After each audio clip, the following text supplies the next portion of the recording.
প্রিয় বন্ধুরা, আসসালামু আলাইকুম।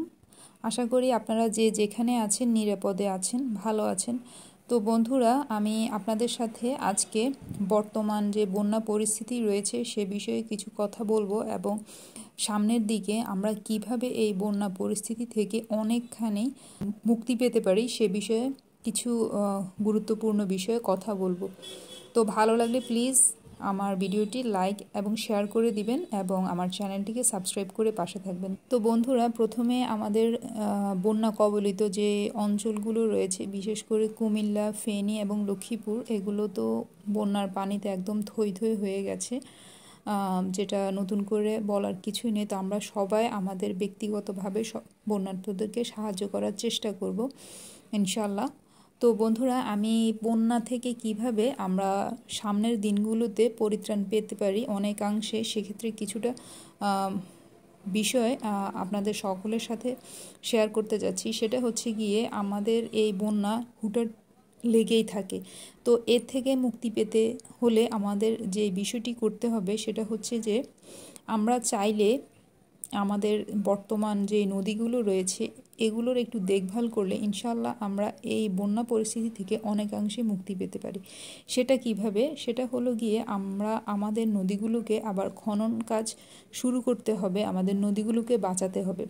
নদীগুলো যদি আমরা খনন করা শুরু করি তাহলে নদী যেই গভীরতা রয়েছে, গভীরতা প্রশস্ততা বৃদ্ধি পাবে।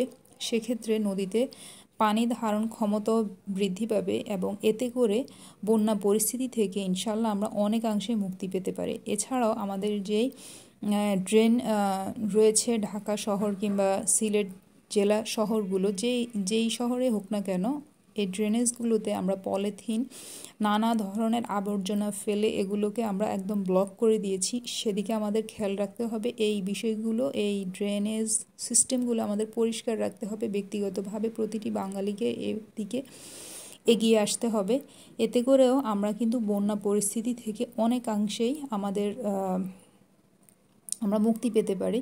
তো এই বিষয়গুলো আমাদেরকে খেয়াল রাখতে হবে এবং আমরা যে গ্রাম অঞ্চলে যে পুকুর রয়েছে, খালবিল রয়েছে, সেগুলোকে আবার পুনর্জীবিত করতে হবে।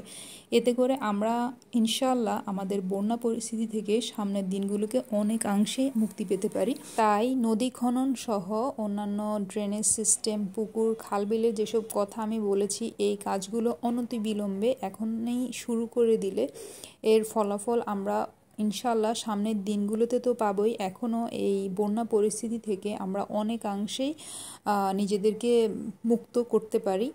আর শুকনো মৌসুমে আমার এই নদী খনন এবং ড্রেনেজ সিস্টেমে যে কথাগুলো বলা হয়েছে ইনশাল্লাহ এগুলো আশানুরূপ ফল দিবে বলে আমি বিশ্বাস করি। তো বন্ধুরা, ভিডিওটি ভালো লাগলে প্লিজ বেশি বেশি করে ভিডিওটি শেয়ার করে দিন, যেন যথাযথ কর্তৃপক্ষের নিকট আমার এই তথ্যটি পৌঁছে যায় এবং এ বিষয়ে তারা দ্রুত পদক্ষেপ নিতে পারে। তো বন্ধুরা, আজ এ পর্যন্তই। আশা করি দেখা হবে পরবর্তী নতুন কোনো ভিডিওতে। সে পর্যন্ত সবাই ভালো থাকবেন, নিরাপদে থাকবেন। আর হ্যাঁ, প্লিজ আমার চ্যানেলটিকে লাইক, শেয়ার এবং সাবস্ক্রাইব করে পাশে থাকবেন। আল্লাহ হাফেজ।